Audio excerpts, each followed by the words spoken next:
Canada is quietly proving that America cannot simply force Canadian metal out of its economy. U.S. manufacturers still rely on Canadian steel and aluminum, creating a problem Washington cannot easily solve.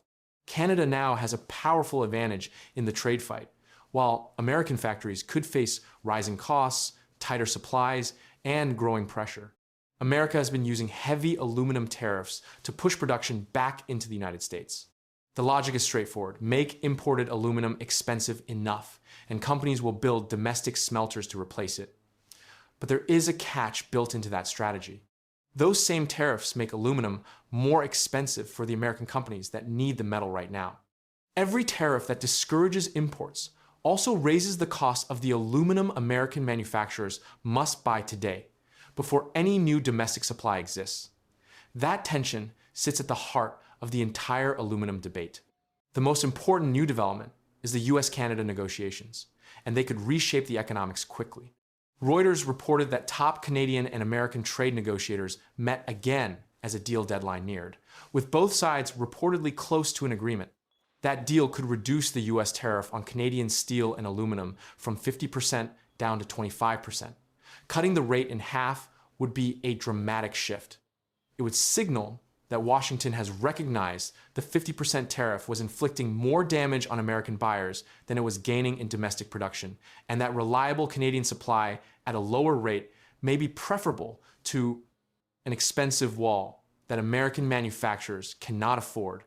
Why does this matter far beyond aluminum itself? It is one of the foundational industrial metals of the modern economy. So when American manufacturers pay more for aluminum, those higher costs do not stay contained.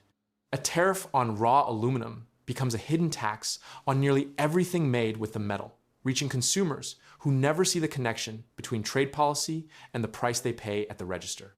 The evidence that tariffs raised American costs is documented and stark. Reuters reported that U.S. aluminum buyers were paying a huge premium over the global benchmark price. That premium is the clearest proof of how tariff policy affects what American businesses actually pay.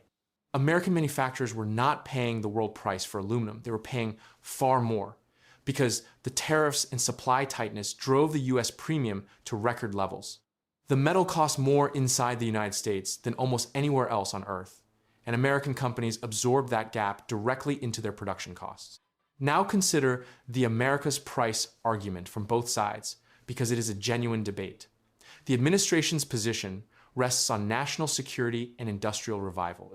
Stronger tariffs, the argument goes, protect national security, encourage domestic smelting, and bring investment back to American aluminum production. In July 2026, the White House took further action on aluminum imports, specifically creating an incentive program intended to encourage companies to build, expand, or refurbish U.S. aluminum smelters.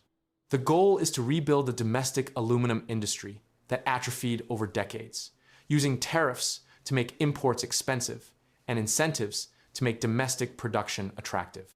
If it works, America would produce more of its own aluminum and depend less on foreign supply. But critics raise a practical objection that is hard to dismiss. Rebuilding smelting capacity takes time, years, in fact, because aluminum smelting requires enormous amounts of cheap electricity and massive capital investment. Meanwhile, American manufacturers need aluminum right now, today, for the cars and aircraft and packaging they are producing this quarter. That mismatch creates a gap. During the years it takes to build new domestic smelters, American buyers face higher costs with no domestic alternative ready to supply them. And if you want the real story behind how Canada is still holding its ground through tariffs, wars, and hard times, hit join below to join the membership for exclusive documentaries you won't see anywhere else about Canada's progress and rise through uncertainty. The tariffs create the incentive to build, but they also create the pain of higher prices in the interim, and that interim could last a very long time. The electricity problem is central to why this gap is so difficult to close. Smelting aluminum is one of the most energy-intensive industrial processes on Earth, requiring continuous power for weeks at a time. The cost of electricity alone can determine whether a smelter turns a profit or shuts down. The United States lacks the abundant, cheap hydroelectric power that makes Canadian aluminum so competitive. So even with tariffs and incentives, building American smelters that can compete on cost is a genuine challenge. The incentive program may encourage construction, but the underlying economics of American electricity make it uncertain whether domestic production can ever match the price of Canadian metal. This is exactly why the Canada negotiations make the moment so pivotal. Reuters reported that U.S. and Canadian trade negotiators met after Trump set a new tariff deadline with the steel and aluminum rates among the central issues. A reduction from 50% to 25% would change the economics for American manufacturers almost immediately. Instead of waiting years for domestic smelters that may never match Canadian prices, American companies could access reliable Canadian aluminum at half the current tariff rate. That would ease the cost pressure on the automakers, aircraft builders, and packaging companies that have been paying the record premium, providing relief that domestic production simply cannot deliver on the same timeline. The deal, if reached, might also include quotas. A tariff reduction to 25% could be paired with volume limits on how much Canadian aluminum enters at the lower rate. That structure would represent a compromise, giving American manufacturers meaningful relief while still applying some protection for the domestic industry the administration wants to build. The exact terms would determine how much American buyers actually save. A clean tariff cut would help immediately. A cut wrapped in restrictive quotas would provide more limited relief. Nothing is final, and the details matter enormously. The timing captures the fundamental question the whole situation poses. Is America finally moving away from expensive imported aluminum, or are American companies simply being forced to pay more while domestic supply slowly catches up? The Canada negotiations sharpen that question because a tariff reduction could reverse the cost pressure overnight.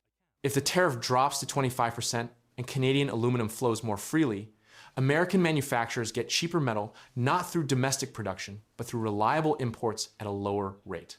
That would suggest the path to affordable aluminum runs through Canada, not around it. The deeper issue is whether the United States can achieve cheaper aluminum through domestic production at all, or whether lower tariffs and dependable imports are actually necessary to keep American manufacturing competitive. The July incentive program bets on domestic smelting. The August negotiations point toward reliable imports. Those two approaches pull in opposite directions. One says, build it at home, however long that takes. The other says, the fastest path to competitive aluminum prices is a deal with a neighbor that already produces it cheaply and cleanly. As the negotiators meet and the deadline presses, American manufacturers are caught between those two futures. They have been paying a record premium over the global benchmark. A tariff cut to 25% could relieve that pressure quickly. A failed negotiation would leave the 50% wall standing while domestic smelters take years to build. The question embedded in the title now hangs over the entire American aluminum market, whether the era of paying America's inflated price for aluminum is ending because domestic production is rising, or simply because Washington has realized it cannot escape its dependence on Canadian metal after all.